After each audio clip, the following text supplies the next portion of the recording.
Tinggal 2 hari lagi, program unggulan Presiden Prabowo Subianto makan bergizi gratis dengan nilai Rp10.000 per menunya per makanan akan dimulai. Rencananya akan dimulai tanggal 6 Januari 2025 dan kita akan membahas nutrisi apa saja yang penting yang harus terkandung dalam menu makanan MBG agar memenuhi kebutuhan anak-anak di tengah budget yang cukup minim, Rp10.000. Akan saya diskusikan bersama dengan ahli gizi Universitas Gadjah Mada, Dr. Toto Sudargo. Selamat malam, Pak Toto. Selamat malam, Mbak Asia. Gimana kabarnya? Baik, alhamdulillah. Semoga Pak Toto juga dalam keadaan yang sehat ya, Pak. Pak Toto, sebelum kita menilai, Alhamdulillah. baik, sebelum kita menilai Rp10.000 itu dengan nutrisi apa saja. Pertanyaan dasarnya dulu, apa saja sebenarnya kebutuhan nutrisi utama untuk anak usia sekolah, terutama anak-anak sekolah dasar?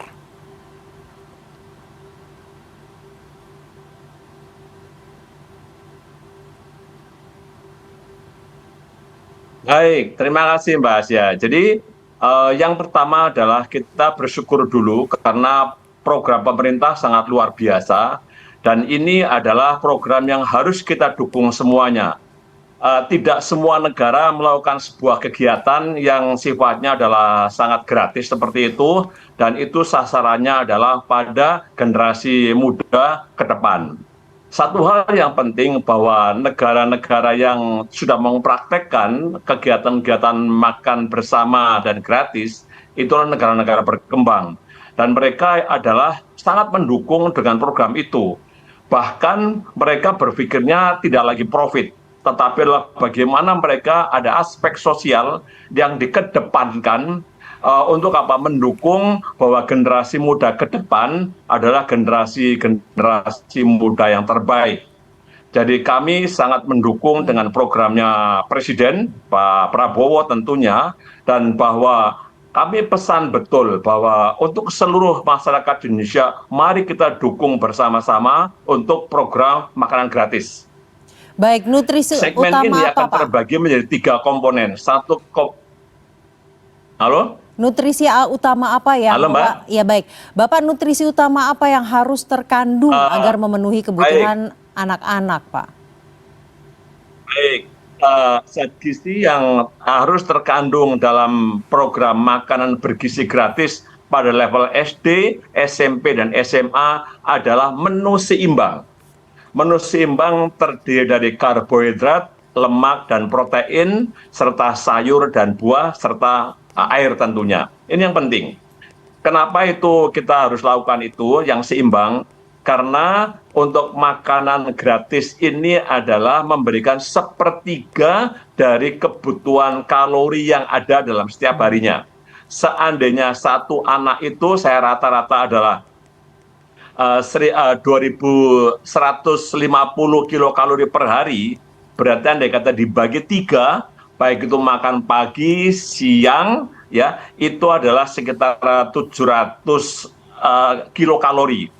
700 kilokalori itu bisa kita bagi menjadi 200 gram nasi, lalu ada sepotong ikan atau sepotong daging ayam atau 1 butir telur bersama dengan lauk nabati tentunya, baik bisa tempe dan tahu, yang kalau bisa saya harapkan kalau bisa digoreng.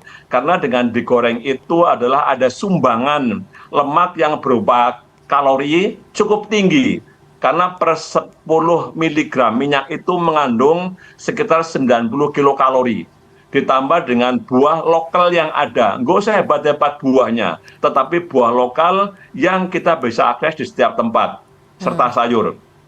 Sesungguhnya program makan sehat ini adalah tidak melihat nilainya, Mbak. Kalau dihitung per satu anak adalah Rp10.000, memang kecil. Tetapi andai kata pemerintah membuat satu komponen besar, yaitu partai besar, di mana kita bisa melayani 3.000 anak atau 2.000 anak misalnya, itu kan akan dikumpulkan menjadi banyak dananya, sehingga bisa cross subsidi, ya, bisa cross subsidi.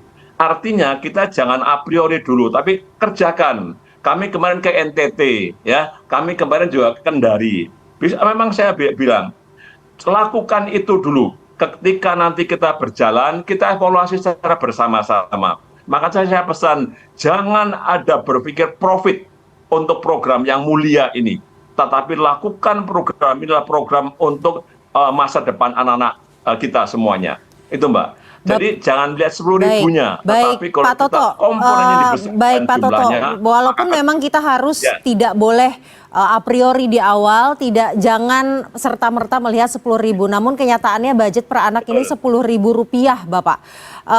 Dan kebutuhan kalorinya minimal tadi yang sudah dinyatakan oleh Bapak adalah 700 kilokalori, 200 gram nasi, ada protein di situ, ikan, ayam atau telur dengan protein nabati, kemudian juga ada buah ataupun sayur yang harus ada di situ untuk memenuhi nutrisi. Dapatkah sebenarnya dalam realitanya ya, untuk mengakalinya 10.000 rupiah bisa memenuhi seluruh kebutuhan nutrisi itu, strateginya seperti apa?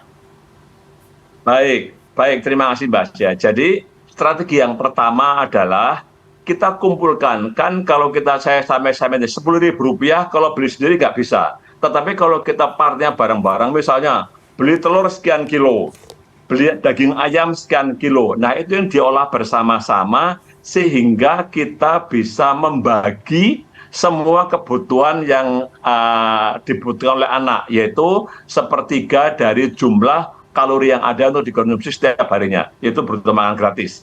Apakah bisa? Bisa. Konsumsi misalnya gini, kami punya pengalaman Mbak, ada sebuah panti asuhan Weleda di Yogyakarta, itu mereka dananya per hari, per sekali makan 10.000 rupiah.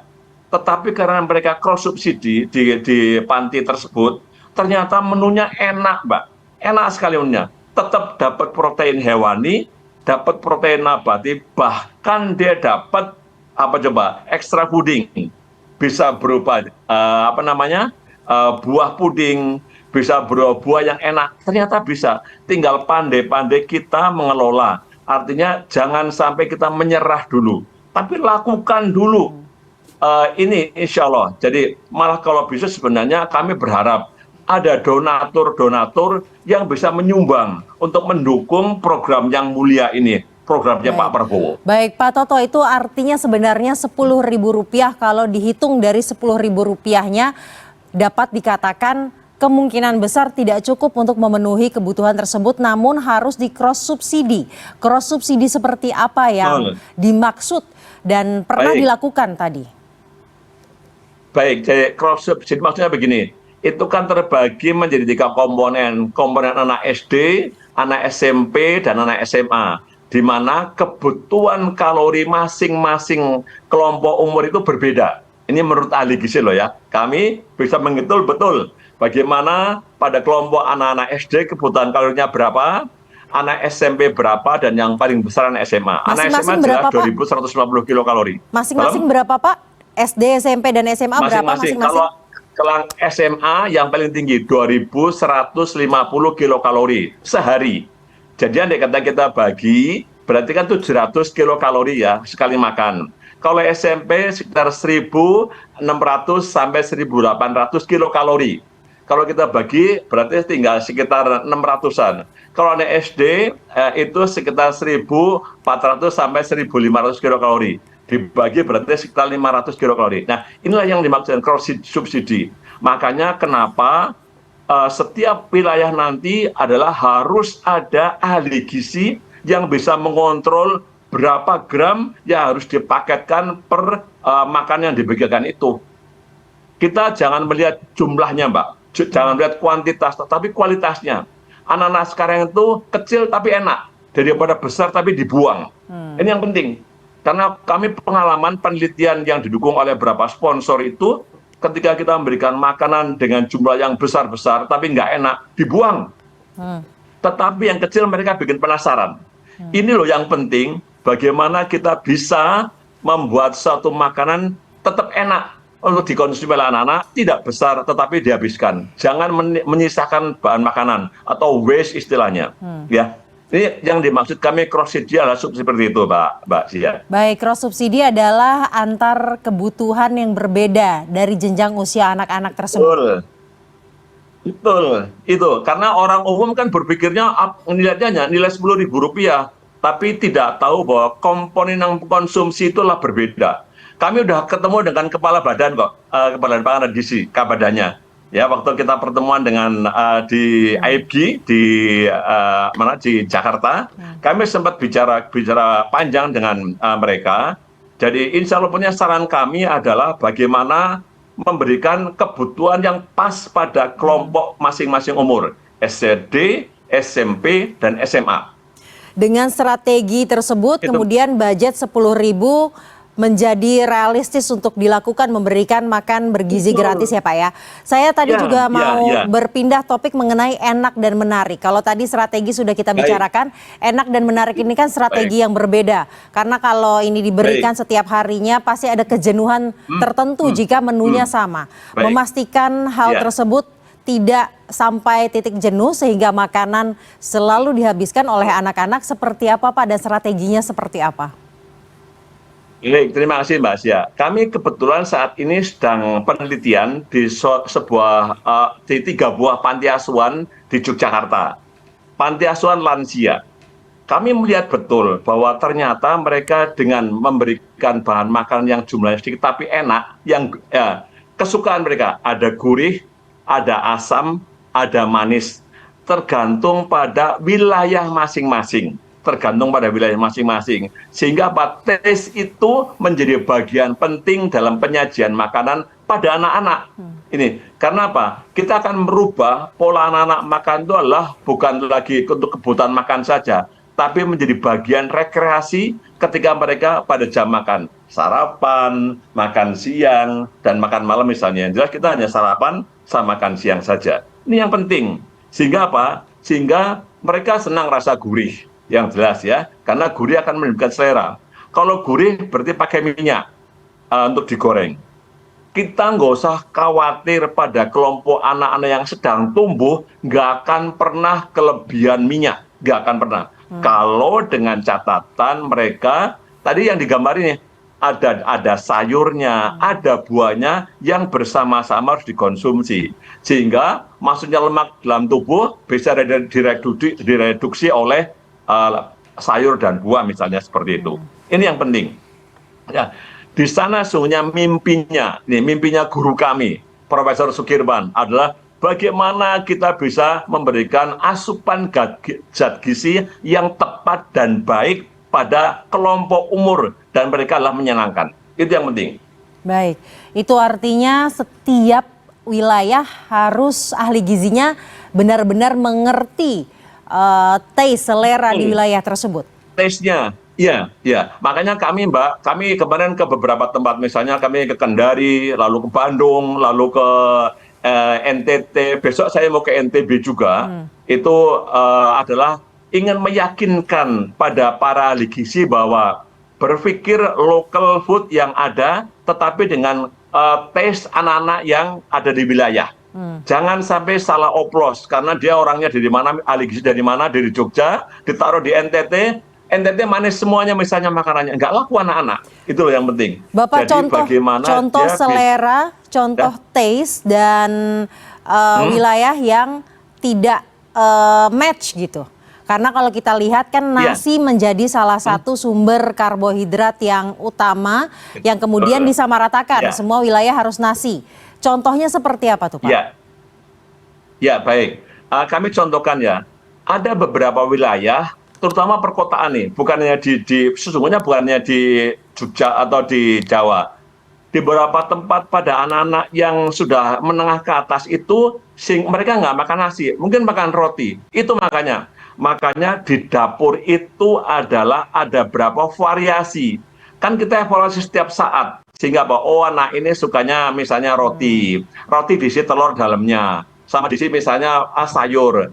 Ini roti itu misalnya satu tangkap adalah 150 gram misalnya, 150 gram itu sekian kilokalori. Ini yang penting. Sehingga mereka mereka ada harapan terus setiap saat. Suatu saat nanti tidak harus cover blanket system, Mbak. Tidak harus satu kelas harus sama menunya, harus sama. Tetapi mungkin aja dia ada punya variasi yang berbeda. Kalau enggak sama, tapi mungkin pada pagi hari ini kita pakai hamburger, misalnya ya. Besok pakai apa lagi? Nah, itulah yang variasi seperti itu, yang kita bisa formulasikan untuk menunya, sehingga apa? Sehingga mereka selalu punya harapan untuk ketemu dengan makanan gratis setiap hari. Itu artinya sebenarnya direkomendasikan bahwa menu itu tidak harus sama di seluruh wilayah. Tidak harus sama. Kalau saya tidak harus sama. Karena apa? Karena kami tahu betul karakter anak-anak di Indonesia, karakternya ya. Karakter itu senang rekreasi, senang mencoba-coba. Baik itu SD, SMP maupun SMA. Karena apa? Mereka sedang senang mencoba. Sehingga apa? Mereka ada rasa kebanggaan ketika ada bahan makanan yang disajikan itu beda. Kan seperti itu harapannya ya. Jangan sampai kita akan ketemu dengan cilok terus, misalnya, maaf saya harus sebutkan itu ya. Itu cilok kalau bersih baik sekali, tetapi kalau seandainya ciloknya hanya tepung saja, kan berarti nggak bisa kita pertahankan. Kita harus cilok tapi harus ditambah dengan protein hewani yang ada, yang tesnya enak, tidak besar tapi ketika konsumsi habis. Misalnya seperti itu, misalnya. Tetapi yang jelas kalau kami nggak mencontohkan cilok, tapi adalah makanan atau menu seimbang yang ada. Itu, Mbak.